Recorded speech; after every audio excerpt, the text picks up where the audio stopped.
Perhatikan. Ya, tidak boleh disemprotkan dalam kondisi miring seperti ini. Bismillahirrahmanirrahim. Alhamdulillahirrabbilalamin. Allahumma sholli ala sayyidina Muhammad wa ala ali sayyidina Muhammad. Kawan-kawan, dalam video saya sebelumnya saya pernah membawakan tentang WD-40 ya. Apa ini? Ya, ini adalah penetran ya.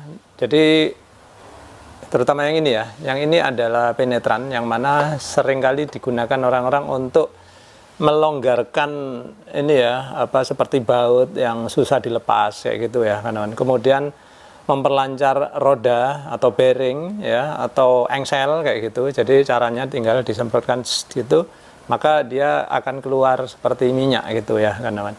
Nah, di dalam video saya sebelumnya saya sudah membahas ya bahwa WD-40 ini ya memiliki keistimewaan bahwa dia bisa disemprotkan dalam dua posisi ya, yaitu tegak seperti ini dan posisi dibalik seperti ini. Saya nggak akan memperagakannya karena ini lagi di dalam rumah ya. Tapi silakan kalian lihat video saya sebelumnya karena di situ sudah saya buktikan ya. Nah, kemudian ada yang mengatakan atau bertanya juga, apakah yang kaleng biasa seperti ini ya? Karena ini kan bentuknya seperti ini ya. Apakah yang kaleng biasa seperti ini juga bisa disemprotkan dalam kondisi terbalik? Jawabannya bisa ya. Saya nggak tahu mulai tahun berapa, tapi yang jelas yang bentuknya seperti ini bisa saya semprotkan dalam kondisi terbalik ya. Namun memang tidak semuanya ya, kawan. Ada beberapa jenis seperti ini, kayak ini kan degreaser ya. Kalau ini dia penetran dan ya kayak minyak-minyak gitu ya, kawan. Kalau ini degreaser ya, meskipun sama-sama mereknya WD-40, tapi dia degreaser. Degreaser ini fungsinya untuk membersihkan oli-oli yang lengket itu ya, kawan. Nah, kalau yang ini itu memang nggak bisa disemprotkan dalam kondisi terbalik. Ini sudah saya tes, jadi nggak usah saya peragakan juga ya. Yang penting kalian tahu aja. Nah, sekarang kita akan bahas bagaimana sih kok bisa ya kaleng ini bisa disemprotkan dalam dua posisi. Yang pertama begini, kemudian yang kedua seperti ini. Nah, saya sengaja sudah membongkar ya satu buah kaleng ya. Kebetulan kalengnya udah kosong, lalu saya bongkar, lalu saya tunjukkan kawan-kawan ya, seperti ini gambarnya setelah saya bongkar. Nah, kawan-kawan pasti ingin tahu lebih detail ya, bagaimana sih cara kerja dari semprotan ini. Ayo kawan-kawan, saya ajak untuk melihat gambar ini lebih dekat, kita akan jelaskan dari gambar ini ya. Baiklah, di sini saya membuat penggambaran dari 3 posisi dari ini ya, kaleng semprot ini ya, kawan-kawan. Nah, perhatikan. Yang ini posisi standby, yang ini posisi lagi dipencet, kemudian yang ini posisi lagi dipencet sambil kondisi terbalik ya. Jadi bagian-bagiannya itu ya saya udah gambarkan semuanya ya. Jadi seperti ini. Terus bagian elbow atau nozzle-nya ini nggak saya gambarkan ya. Nah, apa yang terjadi sih? Bagaimana cara kerjanya? Oke, kawan-kawan perhatikan ya. Nggak usah mikirin yang ini dulu ya, kawan, karena ini baru berfungsi ketika nanti dalam kondisi terbalik ya. Nah, perhatikan bahwa di dalam sini ya, ini adalah isi cairan WD-40 ya. Kemudian di atasnya sini ini ada diisi gas pendorong ya.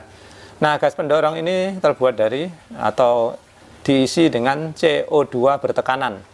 Kenapa bertekanan? Karena fungsinya untuk mendorong cairan ini. Ya, bagaimana cara mendorongnya? Nah, namanya gas pertekanan, dia selalu ingin keluar ya. Dia ingin mendorong segala barang yang ada di sekitarnya ya, mendorong dinding termasuk mendorong cairan ya. Tapi karena semuanya kuat dan tertutup, maka gas ini terpaksa tertahan di dalam, nggak bisa keluar ya. Nah, kemudian kita pindah ke sini. Ini adalah posisi ketika atasnya kita pencet, kawan, perhatikan. Nah, seperti ini. Perhatikan tadi ada cairan keluar ya. Kok bisa cairan keluar? Ketika kita pencet sini, set gitu ya. Maka di sini ada lubang kecil yang terekspos ke dalam tabung ya, kawan. Nah, perhatikan di foto ini ada lubang kecilnya ya, terlihat ya. Nah, disitulah ya. Jadi lubang ini dia terekspos ke ruangan dalam dari tabung. Nah, apa yang terjadi ketika lubang ini terbuka ke ruang dalam tabung ya. Perhatikan ruangan di sini ya, tadinya kan bertekanan ya, kawan, karena dia ditekan oleh gas CO2. Kemudian gas CO2 ini menekan ke cairan ya. Nah, jadi semuanya serba tertekan di sini. Jadi ketika dia dipencet ke bawah, apa yang terjadi?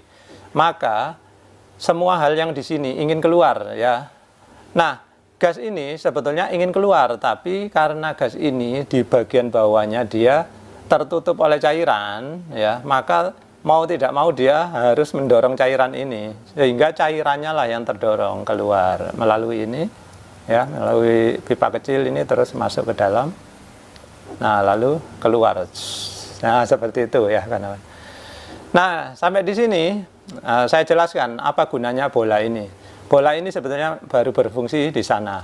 Nah, mungkin kawan-kawan bertanya-tanya, loh Pak, ketika tadi ada tekanan dari dalam atau dari gas CO2 ini, kok bola ini nggak terangkat ya? Perhatikan kawan-kawan ya, ketika ini kena tekanan ya, kena tekanan, maka sini cairan saya bilang tadi kan naik ya. Sebetulnya cairan juga ingin mendorong ke sini ya. Jadi cairan itu ingin pokoknya menuju ke tempat yang tekanannya rendah. Maka yang paling rendah adalah keluar sini ya. Tadinya dia juga mau mendorong ke sini, tapi ingat ya, ruangan ini jadi satu dengan ruangan ini sehingga tekanannya sama ya. Jadi kalau kawan-kawan masih ingat rumus fisika ya, yaitu gaya sama dengan tekanan kali luas ya, maka perhatikan ya, kalau tekanannya sama ya, sedangkan luasannya di sini lebih kecil, di sini luasannya lebih besar, maka gaya atas pasti lebih besar daripada gaya dari bawah. Sehingga dengan demikian bola ini tetap tertutup, sehingga mau tidak mau maka cairan hanya keluar lewat sini. Nah, seperti itu. Nah, mudah-mudahan di sini jelas ya kawan-kawan. Sekarang kita akan pindah ke ini. Ketika ini saya pencet dalam kondisi terbalik seperti ini, ya, ternyata dia juga bisa menyemprotkan cairan ya. Nah, bagaimana cara kerjanya? Nah, kawan-kawan perhatikan ya. Ketika dibalik seperti ini ya kawan-kawan, maka bola ini kan nggak ada yang nahan, maka dia akan jatuh seperti ini, jatuh ke bawah, kludik. Nah, seperti itu ya. Nah, ketika bola ini jatuh, ya, maka ruangan di sini menjadi satu ya. Jadi cairan bisa mengalir ke sini.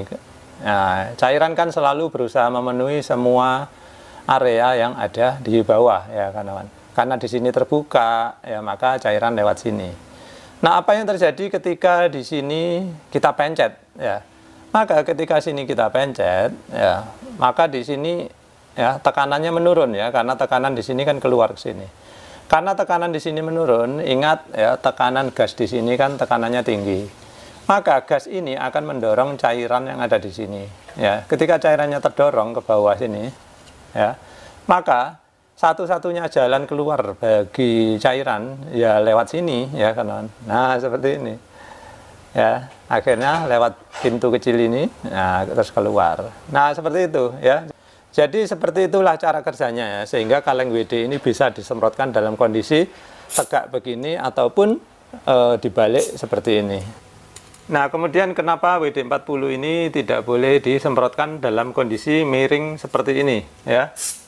Karena bisa kita lihat ya, ketika kondisi miring seperti ini, apalagi ketika cairan WD-nya itu tinggal kurang dari setengah ya, maka kejadiannya adalah seperti ini ya. Cairannya ada di bawah, sedangkan gas pendorong ada di atas. Jadi ketika ini dipencet, maka yang keluar adalah, perhatikan ya, gas kan bertekanan, maka dia akan masuk ke sini, masuk juga lewat sini ya. Kemudian bola kondisinya dia tidak nutup, tidak juga membuka penuh, tapi kondisi lubangnya sudah terbuka seperti ini, sehingga gas pendorong bisa masuk ke sini ya, dari sini ke sini, kemudian ya selanjutnya keluar. Nah, seperti itu. Sehingga dengan demikian maka ditakutkan gasnya akan keluar dan habis, sedangkan cairannya tidak keluar. Sehingga nantinya kawan-kawan ketika mau menggunakannya ya, digunakan seperti biasa, meskipun digunakan tegak, karena gas pendorongnya udah habis, maka cairannya menjadi tertinggal di dalam dan tidak ada tekanan gas pendorong lagi. Baik kawan-kawan, jadi sekian dulu, mudah-mudahan konten yang saya bawakan kali ini bermanfaat. Terima kasih sudah menyaksikan.